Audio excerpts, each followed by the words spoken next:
Dear friends, in this session we shall understand the basics of economic theory by which we can, with logical reasoning, explain the environmental problems, issues and policies. Adam Smith uses a well-known metaphor, the invisible hand of the marketplace, that leads the self-interested economic agents to maximize utility, profit and revenue and hence maximize social benefits, what is popularly called efficient allocation of resources. In general, economic literature it is referred that market is benevolent social planner. The logic behind this is that if the market works well, all economic agents are benefited equally and nobody's benefit or interest is threatened. However, there are two very important economic principles, namely, number one, markets are usually a good way to organize economic activity, and number two, government can sometimes improve the market outcomes. In the light of these two principles, we can understand market failure analysis, public goods and externalities. In case of first principle, we focus on the fact that market works well, clears by signaling an evolution of spontaneous order, but does not work well in all situations and in all times. No doubt, it does many things well, but they do not do everything well. With regard to second principle, we focus on the fact that in situations and times when market fails, it becomes unavoidable to go for government intervention. Basically, market fails means efficient allocation is not achieved and everyone is not equally benefited by market because there is an existence of monopoly power, externality and public good. Sometimes even irrationality of economic agents, social and cultural rigidities are also causing market failure. When such elements exist, then neither invisible hand nor signaling nor spontaneous order set the system right. Hence, government's intervention becomes inevitable. Externalities. Externalities are those gains and losses sustained by others as a result of actions initiated by producer and consumers or both, and for which no compensation is paid. Externalities are sometimes called unintended effect. Alfred Marshall used the phrases external economies and external diseconomies for the same. When externality exists, buyers and sellers neglect the external effect of their actions when deciding how much to demand or supply. The market equilibrium is not efficient when there are externalities. It means the equilibrium fails to maximize the total benefit to society as a whole. In case of negative externalities, neither the producer nor the consumer takes into consideration the full cost of pollution. In order to prevent this, the government has to interfere. For our interest of effects on environment, negative externalities are important, in the sense that they affect the environment within which human beings seek to satisfy their economic and biological needs. Since externalities are caused by both producers and consumers, hence it's vitally essential to distinguish between consumption externality and production externality. Consumption externalities. The consumption externality may be explained in the context of a two-person economy by using the utility function UA is equal to f of A1, A2 up to AN, B, where UA denotes the total utility of individual A, A1 to AN denote the activities from 1 to N which are directly under the control of individual A, and B denotes the activity of individual B. The equation asserts that A's utility is not only dependent on A's own activities but also on the activity of individual B. For example, an individual's enjoyment of peace depends not only on what the individual does but also on the neighbor's activities. It must be noted that interdependence alone is not sufficient to constitute an externality. It must also be shown that there has been a failure to pay for or to receive payment on account of any gains or losses. Thus, a consumption externality exists where there is interdependence coupled with an absence of any form of compensation or price paid by the gainers. Production externality. A production externality can be similarly explained by following function: PC is equal to f of C1, C2 up to Cn d. Here, PC denotes the firm's profit depends on the n activities of firm C, that is C1 to Cn, and on the activity D of a second firm. Thus, a production externality exists where there is some interdependence among the activities of firms coupled with an absence of any form of price or compensation paid on account of the loss or gain. Positive externalities. Positive externalities yield benefits, for example, education.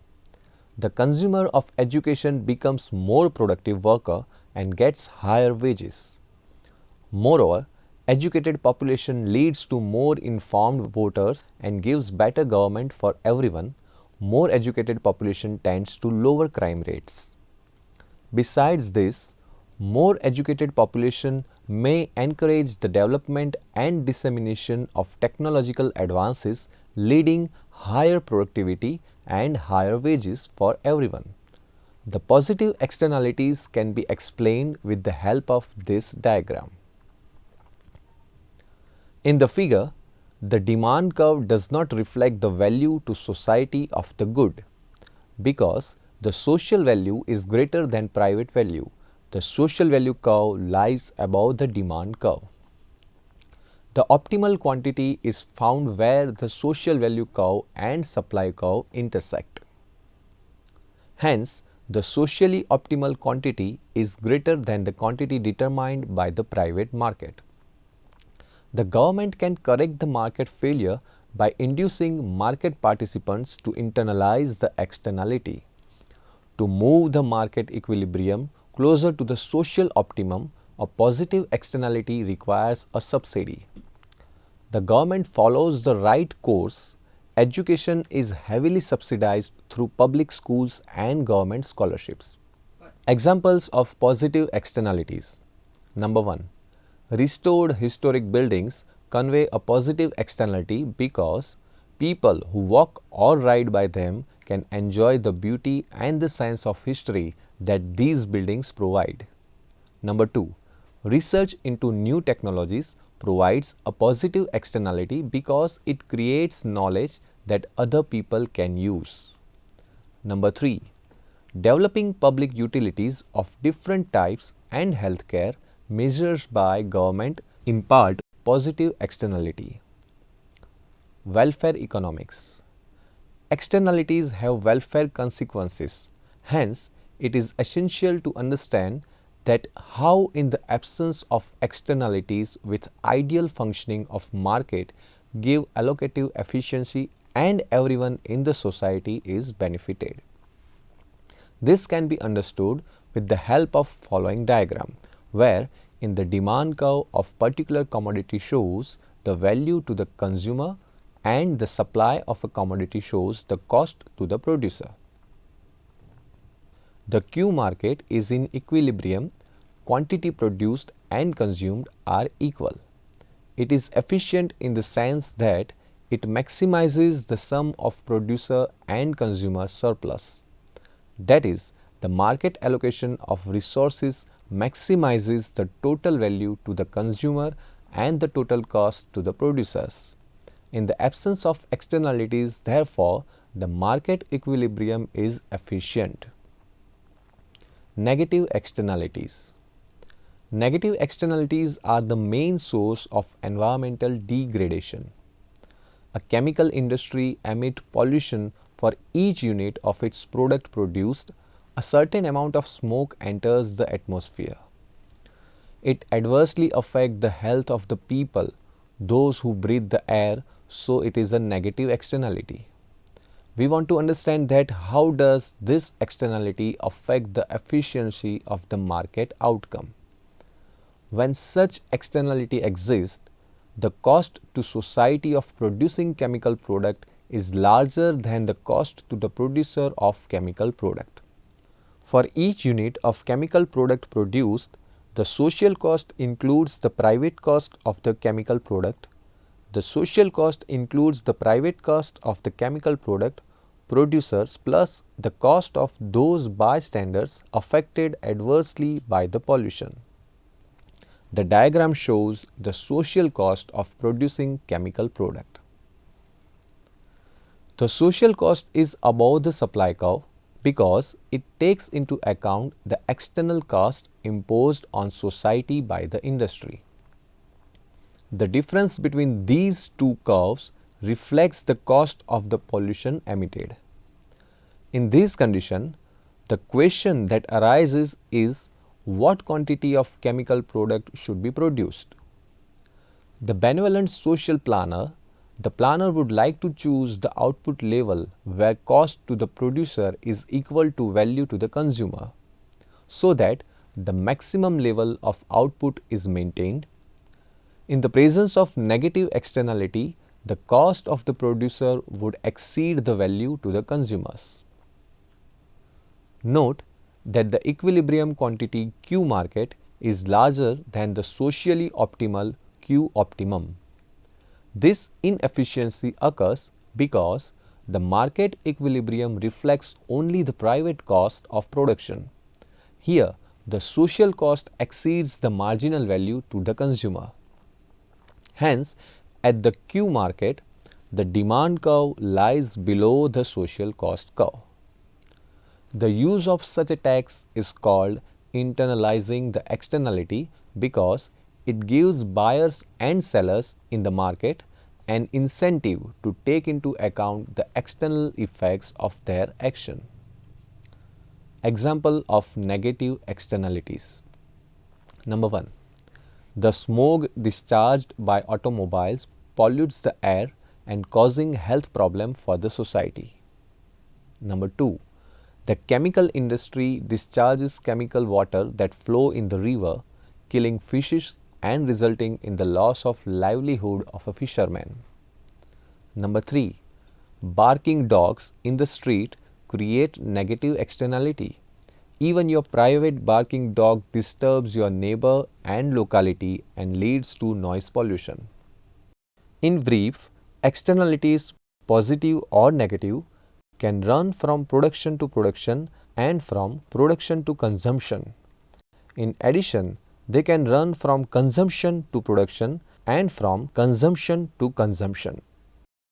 An important problem is how to determine whether a given externality generating activity is one of net external cost or net external benefits.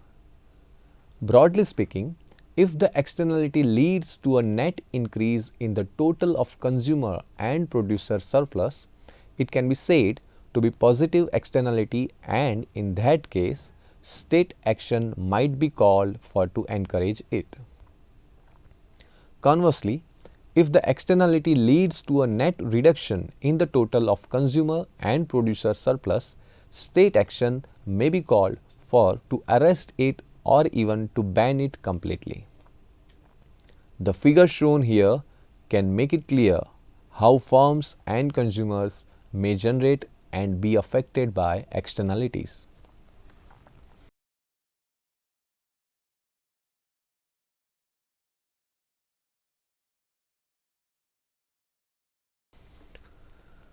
Causes of externalities.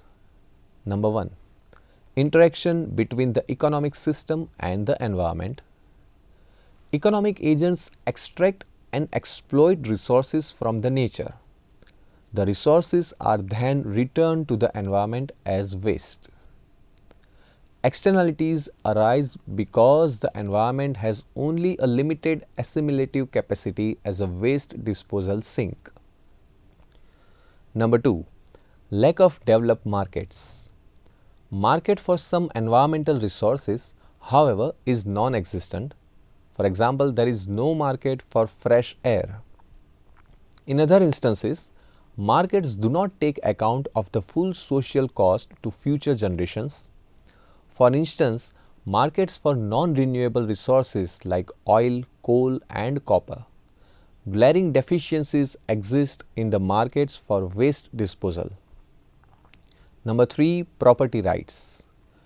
Property right is the legal title that confers ownership of an asset. Such property rights enable the owner to practice exclusion over the asset. If property rights are not there, and if they are not well defined, then externalities will persist. Number 4. Interdependence of production and consumption. The interdependence of production and consumption activities generates potential externalities. When there are connections and relations, then unintended effects are seen.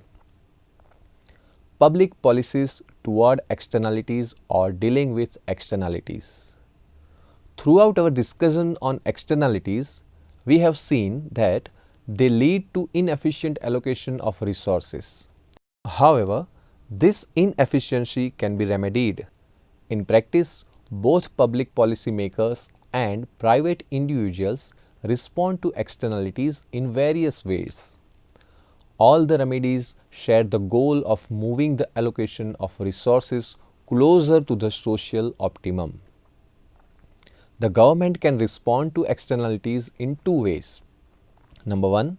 Command and control policies that regulate behavior directly, and number 2. Market-based policies provide incentives so that private decision makers will choose to solve the problem on their own. Number 1. Command and control policies regulation. This measure directly controls the externalities. The consumption and production of certain goods results into degradation of environment and causing adverse and injurious effects on society. The factories that are contaminating water are forbidden. Drug consumption and production are prohibited by the government. In this case, the external cost to society far exceeds the benefits to the polluter. The government therefore institutes a command and control policy that prohibits this act altogether. Usually, government constitutes Environmental Protection Agency, which is known as EPA. This agency acts to regulate environment degradation. It puts total restriction on industry which creates pollution or fixes the minimum level of pollution that an industry may emit. It can also restrict the use and application of certain technology which pollute the environment. Number 2. Market-based policy to deal with externalities. Market-based policies which deal with demand and supply changes can be made socially efficient by government intervention. A well-known approach is Pigu's tax subsidy, according to which a corrective tax and subsidy can overcome the imposed on generators of negative externalities and subsidy be given to generators of positive externalities. An ideal corrective tax would equal the external cost caused by negative externalities, and an ideal corrective subsidy would equal the external benefits incurred by positive externalities. The result of this market-based approach to surrender externalities would lead to socially optimum resource allocation and enhance economic efficiency. Tradable pollution permits. Under the Regulatory Authority, if two firms, one is interested in increasing pollution and another is interested in reducing pollution in order to manage the pollution to socially efficient level, then such deal between the two firms is given green signal by Pollution Controlling Authority. Such a deal is good policy from the viewpoint of economic efficiency. The logic of this approach is a voluntary transfer of the right to pollute from one firm to another. A market to trade these permits will ultimately develop, and that market will be governed by the forces of supply and demand. The market will ensure that this new market allocates the right to pollute efficiently.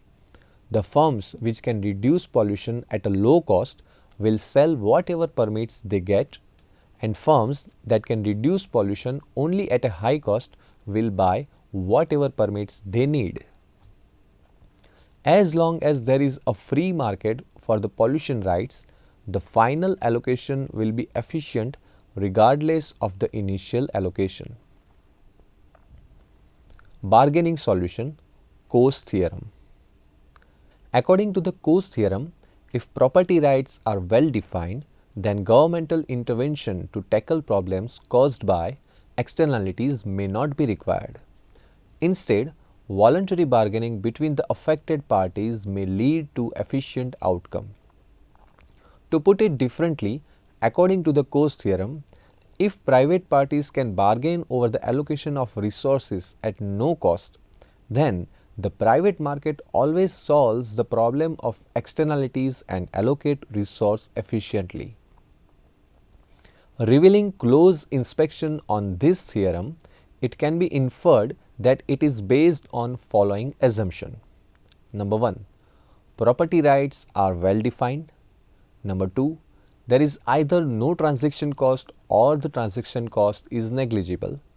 And number 3, the initial distribution of rights does not matter. If these assumptions hold good, then Coase theorem holds good. In nutshell, market prevails. There is no need of government intervention. Market can solve the problem of externalities. Let us try to understand Coase theorem with example. Suppose Manu owns a dog and the barking of this dog disturbs his neighbor Kanu. Manu gets a benefit from owning a dog, but it confers a negative externality on Kanu. Should Manu be forced to send the dog to the pound, or should Kanu have to bear the noise caused by barking of the dog? Under this condition, we first consider what outcome is socially efficient. A social planner, considering the two alternatives, would compare the benefit that Manu gets from the dog to cost that Kanu bears from the barking. If the benefit exceeds the cost, it is efficient for Manu to keep the dog and for Kanu to live with the barking. But if the cost exceeds the benefit, then Manu should get rid of the dog. According to Coase theorem, the private market will reach the efficient outcome of its own. How? Kanu can simply offer to pay Manu to get rid of the dog. Manu will accept the deal if the amount of money Kanu offers is greater than the benefit of keeping the dog. In reverse case, Manu can offer to pay Kanu to allow him to keep the dog. If the benefit of the dog to Kanu exceeds the cost of the barking to Manu, then Kanu and Manu will strike a bargain in which Kanu keeps the dog. The bargaining solution is generally only appropriate where small numbers of people are involved. Otherwise, the transaction and administration cost may be so high that they outweigh the benefits of bargaining. In brief, the Coase theorem says that private economic factors can potentially solve the problem of externalities among themselves. Whatever be the initial distribution of rights, the interested parties can reach a bargain in which everyone is better off and the outcome is efficient. Legislation to impose minimum standards. This method of dealing with externalities belongs to the wider field of legal rules and regulations. For instance, factory owners could be legally obliged to raise the height of their chimneys or to install noise abatement equipment. Motor car manufacturers may be compelled to fit exhaust systems that reduce emissions from vehicles and to develop fuel efficient engines. Conclusion. Friends, herein we have discussed and analyzed the pertinent problem of environmental degradation, that is, externalities, the concepts, types, and the solutions for the negative externalities along with different approaches, that is, government's intervention by means of taxes and subsidies, by laws and regulations, and market solution to get optimal output or to rationalize externalities. We have also discussed the bargaining approach and trade licenses to combat the problem of externalities. However, so long as unintended effects in the system and society persist, the externalities will live with. The remedy is to be cautious and regulate them, minimize them in order to retain social welfare. The discussion on public-private goods and other goods has been represented conceptually and visually by diagrams. The whole discussion on the two issues related to environment has relevance for its social welfare implications. Thank you.